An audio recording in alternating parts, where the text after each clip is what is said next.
Here, otherwise known as Ivorfowler, and today, because it's been a little while since I posted anything, I thought I'd bring you my Ultimate Masters draft deck, which I played last night.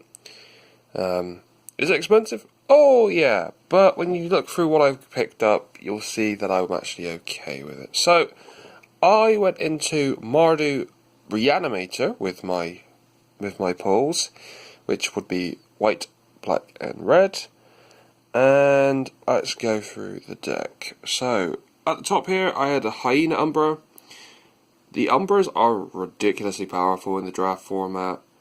The only game I lost that evening was against a enchantment heavy deck, so I would say be wary of that. Faithless Looting, which was a really good activator for Reanimate, just because you're ditching cards into the graveyard. Gamble, this thing here is a really bad card in most instances, except when you're looking at playing this deck because of one of your reanimation cards on Burial Rites, because you could just search for that, and if you ditched it, you don't mind, because it has a flashback. Reanimate, a really good card. I am so shocked at how much this is, because I thought this was worth like pennies, but it's worth a lot. But not as much as this. This is Mana Vault in foil. My first pick, obviously. I am so shocked I picked it up. One of the best things I could have picked up, really. I think it was the best thing there on the table. So, very happy. And as soon as I saw that as pick 1, I knew I had to try and build something ridiculously big mana. 2 mana, Wandering Champions. It's pretty decent 3-1. They'll let you discard a card. They'll let you draw a card as well. Rotom Unicorn for anti-enchantment, so good against the Umbras. Apprentice Necromancer for reanimation. Angelic Renewal. Angelic Renewal is a card I actually didn't know about until I got into the draft. So whenever a creature is put into your grave from the battlefield, you sacrifice Angelic Renewal, and you return to the battlefield. So essentially, it's a reanimation spell, but only when it dies. And Generator Servant, you sacrifice it, add 2 colourless. If that mana is spent on a creature spell, it gains haste until end of turn. So right now we've got 5 mana to spend on colourless creatures. Acanthian Crier, another discard outlet. Patchwork Gnomes was another discard outlet because it discards to regenerate.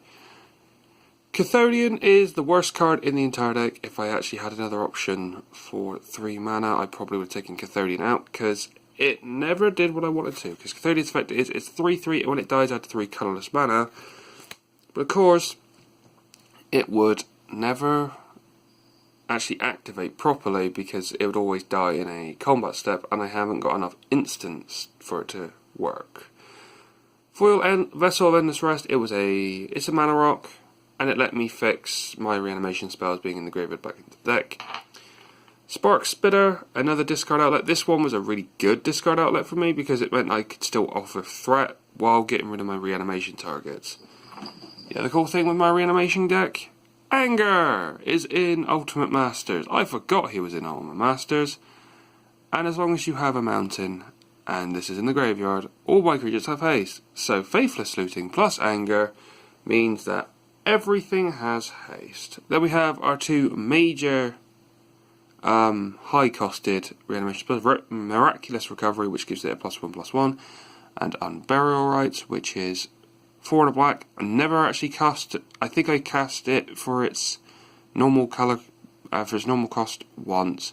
I mainly cast it for the flashback. And the targets are, I don't know, I'll actually bring them down here because the targets are a little bit shiny right now. We have Tussiger, the Golden Fang in its new artwork. Not really a target most of the time for reanimation. I think I only did it once. Most of the time I can cast it because of Delve, it's really good. Then the 2 big ones, Artisan Kozilek and the Ulamog's Crusher with the new artwork. Never actually saw Artisan. I always saw Crusher, and Crusher was, it was just stupid. Crusher coming down. One game I consistently did turn 4 Ulamog Crusher. I should be able to do that in a draft format, but I did. The first time was with Mana Vault, and got to turn 4, because turn 3 was Vessel of Endless Rest, Mana Vault, 4 mana, and then Crusher, and the second time was Unburial Rites being discarded, Unburial Rites and Anger being discarded by Faithless Looting, and then straight into Crusher. Then we have the final card that is not basic land, it's a Rogue's Passage. I wanted to live the dream of making one of the Eldrazi unblockable, so the Annihilator would trigger and massive damage would come through. Never saw it though. And then this is our basic lands of 5 plains, 6 mountains, and 4 swamps. If I was going to change it, I'd probably take out one of the plains for a swamp, because I was always looking for black mana and never could find it. Other notable pulls I got from the draft, we have a Disrupting Shoal. I did pick up a lot of rares in this. It's actually quite surprising. I think I walked away with 4 or 5 different rares, I think, by the end of it. And Sleight of Hand. I know this card's going to go down in price, but at the same time it was there, and the other card option was Young Pyromancer, so I felt, I'll go with Sleight of Hand. My deck looked pretty decent at the time anyway. Oh, it is 5 because it's Tasika. So that is my Mardu Reanimate deck. I would highly recommend, if you get the chance to play Ultimate Masters in draft format, definitely do it. Even if you don't get like the massive value that I did, it's a lot of fun. And if you're a local game store like mine, Magic for Miniatures, it did it at a really decent price as well in comparison to packs. But I would still recommend, if you can do it, do it. It's worth it. But also, just to let you guys see, in a other bonus of, I did rip some extra packs, and we saw this guy. Is this a hint about what I might be playing on the channel soon? Well, I'm not playing him, but I will be playing Tron soon. I'll be playing Monoback Tron soon on the channel. I'm just tweaking the list one final time. I might actually